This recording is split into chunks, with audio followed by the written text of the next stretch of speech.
Jadi bulan lalu saya ketemu seorang mentor di Jakarta, namanya Ibu Janet Ma.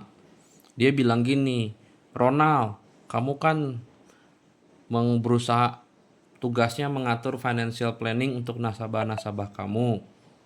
Makanya kamu bikin dulu dong financial planning untuk nasabah untuk kamu sendiri. Nah, jadi itu tugas dan akhirnya saya kerjakan seperti ini.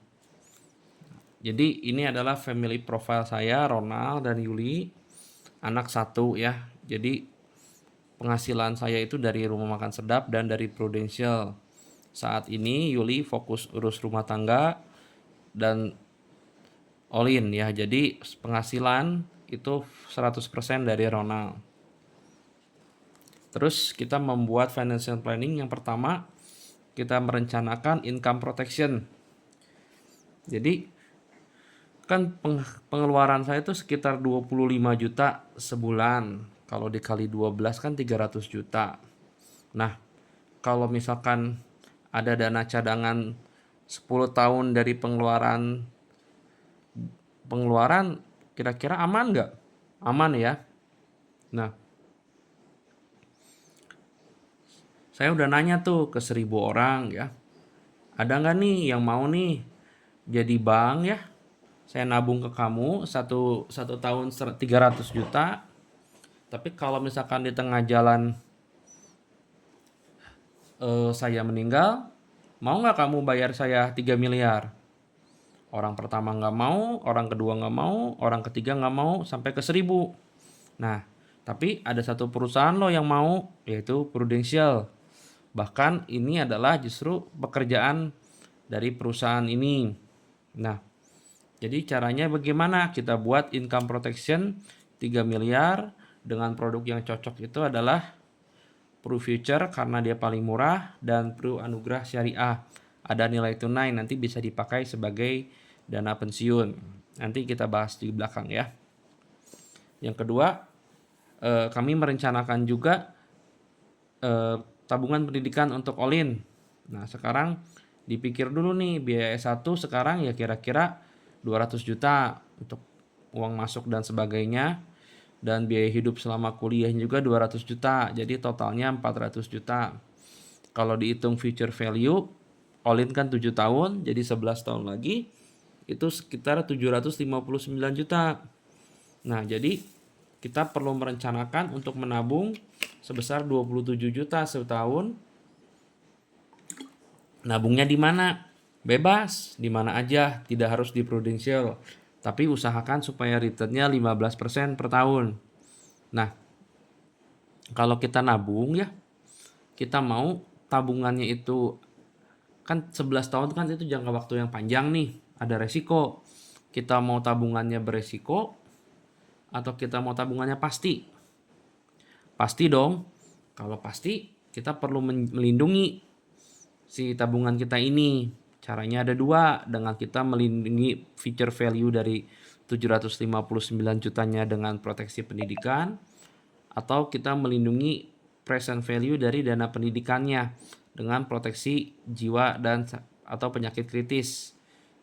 Jadi ini present value itu 400 juta.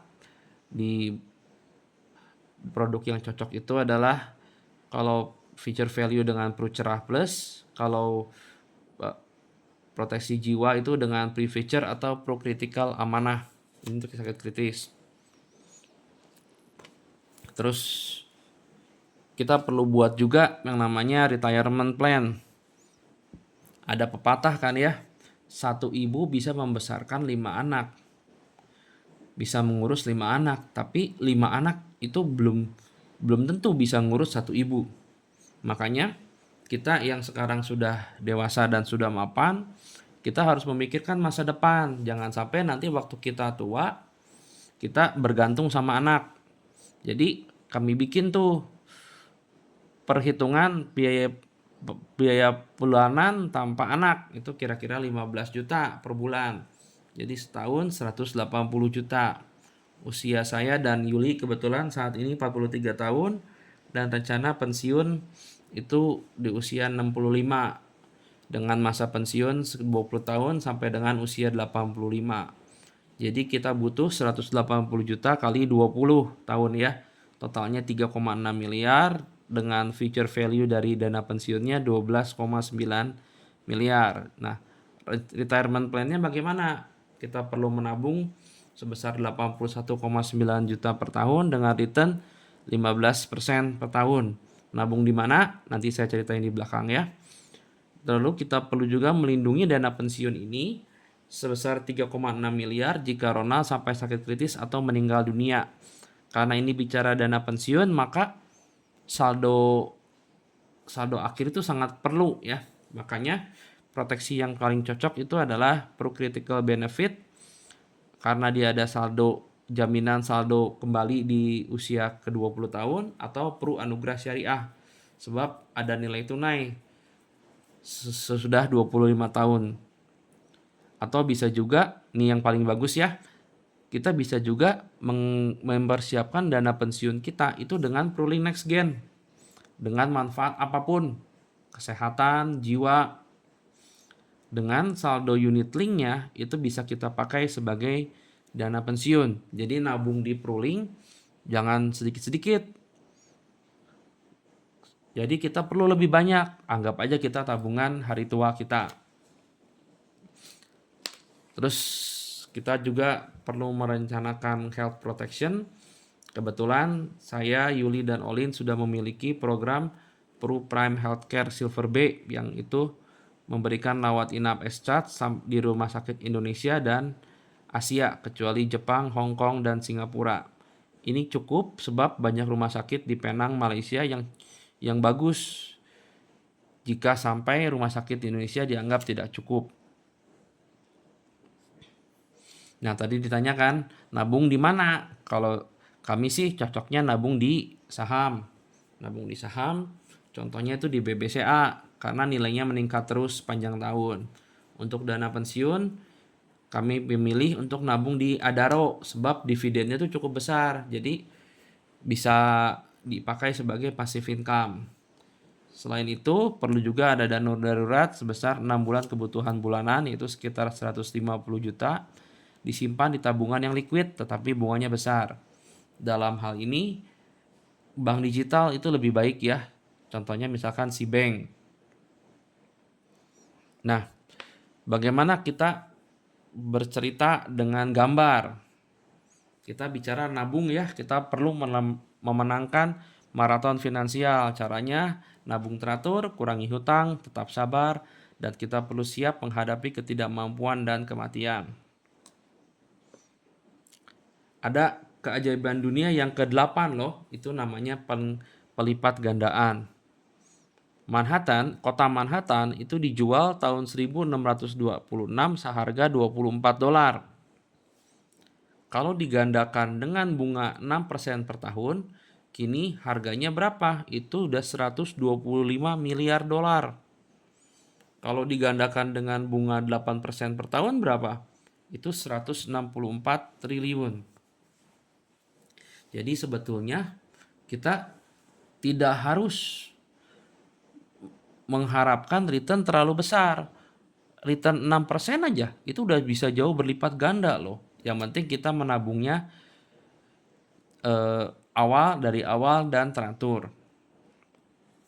Terus ini kan yang sering terjadi sama kita ya.